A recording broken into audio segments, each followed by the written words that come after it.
राम मांझी से जुड़ी हुई है। बिहार में नई सरकार गठन के महज 1 महीने बाद ही मांझी ने राज्यसभा सीट को लेकर बेहद तल्ख तेवर दिखा दिए हैं और बेटे संतोष सुमन को हक से राज्यसभा में सीट मांगने की नसीहत दी है।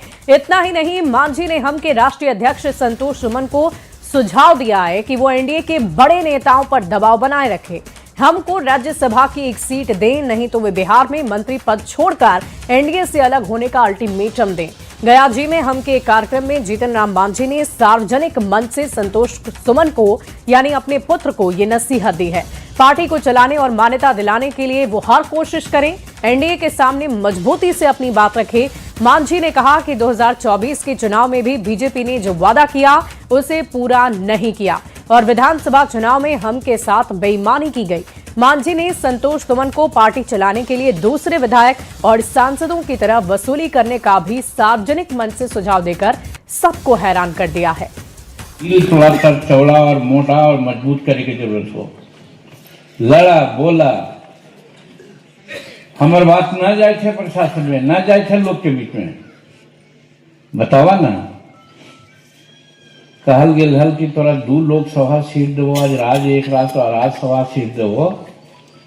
अब आज टीवी में देखे थली बटा गलो राज्यसभा के सीट, तोरा कुछ न मिले वाला हो। मिले या न मिले, तोरा मुंह से कोई बात निकले के चाहिए। तो प्रवक्ता का करे थे तू का करे था कि तो न मांग करे कि हमरा तू वोट ना देवा तो हम तोरा साथ ना रहबो, तू हमरा टिकट ना देवा राज्यसभा के तो हम तोरा साथ ना रहबो। बट गलो 5-7 गो सीट हो, 2 गो बीजेपी और 2 गो जदयू और 1 गो लोजपा, 5 गो चल गलो, तोरा कुछ न मिले वाला हो। हमरा तो मन हो कि तोरा डिक्लेयर कर देवे के चाहिए। ठीक है, तोरा पास ताकत न है उतना, लेकिन चुट्टी पर हाथी के पैर पड़े है तो चुटिया जरूर छटपटा है हथिया के काटे ला। भले हथिया के कुछ ना होवे, लेकिन वो छटपटा है, और उसी हमरा छटपटाए के चाहिए। अगर सोचवा कि हम केंद्र में मंत्री, हम राज्य में मंत्री पद छोड़े पड़े तो पार्टी न चलतो। छोड़ द मोह कि हम केंद्र में मंत्री ही, छोड़ द मोह कि हम बिहार में मंत्री ही। अगर हमारे संगठन तैयार हो जाता ऐसा कई एक मंत्री बन जाता ना आगे जाकर के। थोड़ा डिक्लेयर कर देवे के चाहिए, बुलावा अपन प्रवक्ता से कि सुन रही है कि राज्यसभा के टिकट अप्रैल में होने वाला है, हमरो हिंदुस्तानी अवाम मोर्चा सेकुलर के वो मिले के चाहिए। लोकसभा सीट में ही कहल गया न करवा तो हम तोरा साथ न रहे के विचार करवो, करा ना का होगा। हम मंत्री पद न हली तो हमने न जीत हली। हर MP MLA कमीशन ले जी। हम पर साल वाला कहली कि 5 करोड़ मिला हो ना भाई, अगर 10 पैसा मिले है तो 40 पैसा नहीं 40 लाख हो जीतो। सब पार्टी के हम दे दिली कि ले में गाड़ी खरीद को मेरे घर फलना कर, ये न करे था 3 का दोष है। और यहू साल अगर चाहवा तो हमारा पैसा की जरूरत न है, हम वो 2 साल देवो तो 40-80 लाख हो जी। तो 80 लाख कोई पार्टी को होती तो मामूली बात है जी। तहसीला तो कम से कम तहसील बाबा न 5-10% पर जाए तो 5% पर दावा, तो 5% पर लेकर के करा।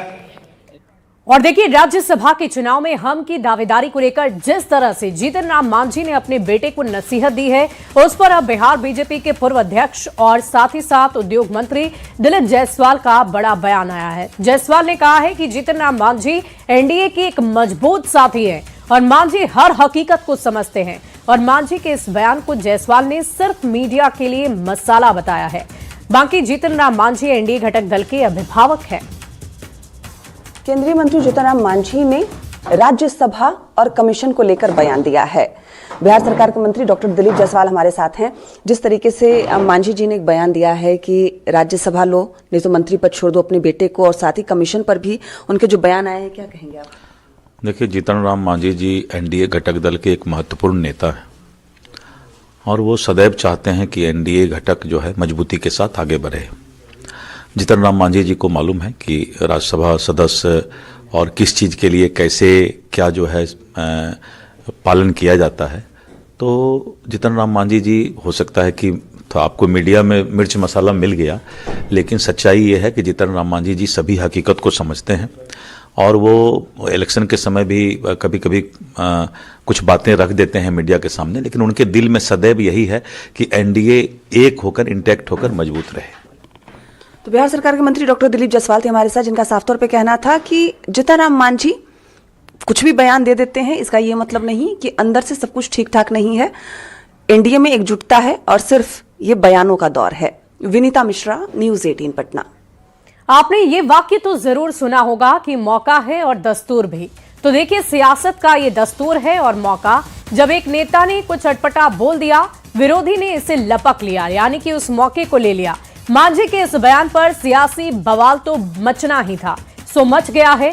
कांग्रेस आरजेडी ने मांझी के इस बयान पर बिहार से लेकर केंद्र तक के एनडीए की सरकार पर निशाना साधना शुरू कर दिया है। हालांकि कमीशन खोरी वाले मांझी के बयान पर बीजेपी सफाई दे रही है कि बीजेपी भ्रष्टाचार पर जीरो टॉलरेंस की नीति अपनाती है और मांझी को ऐसे बयानों से बचना चाहिए। भारतीय जनता पार्टी स्पष्ट रूप से मानती है कि जनप्रतिनिधियों को मिलने वाला हर एक पैसा जनहित, विकास और पारदर्शिता के लिए है, न कि किसी तरह के कमीशन या निजी इस्तेमाल के लिए। Bhajpa zero tolerance to corruption की नीति पर चलने वाली पार्टी है और किसी भी स्तर पर भ्रष्टाचार को स्वीकार नहीं करती। माननीय जीतन राम मांझी जी को इस तरह के बयानों से बचना चाहिए। मांझी जी केंद्र सरकार में मंत्री हैं और एक केंद्रीय मंत्री ने यह खुलासा कर दिया कि देश में देश लूटो भाजपा में जुटो परियोजना चल रही है। पूरे देश में आप कमीशन खोरी कीजिए, भ्रष्टाचार कीजिए, देश को हिस्से हिस्से में बेच दीजिए और उसका माल भाजपा में पहुंचा दीजिए, राज्यसभा चले जाइए, मंत्री बन जाइए। ऐसे अनेक उदाहरण हैं। तो मांझी जी ने पोल खोल दी कि ये तमाम भ्रष्ट हैं, चोर हैं। मुझे लगता है विपक्ष को बताना चाहिए कि किस तरीके से उनके नेताओं ने भ्रष्टाचार किया और लोकायुक्ति में जब एक बड़े नेता उनके ऊपर कटाक्ष कर रहे थे, कहानियों के माध्यम से जब उनके भ्रष्टाचार की कहानी बता रहे थे, तो मुझे लगता है कि वैसे लोग उस बड़े नेता को ही फंसाने में लग जाते हैं। जीतन राम मांझी जी, आपने सच और सच्चाई लोगों के बीच पब्लिक डोमेन में ला करके यह स्पष्ट कर दिया कि किस तरह से भ्रष्टाचार को सदाचार और शिष्टाचार का रूप दिया। कमीशन और कमीशन खोरी को बढ़ावा देना, भ्रष्टाचार को सदाचार और शिष्टाचार का रूप दिया जाना, यह स्पष्ट करता है कि किस तरह की राजनीति को बढ़ावा दिया जा रहा है। बढ़ते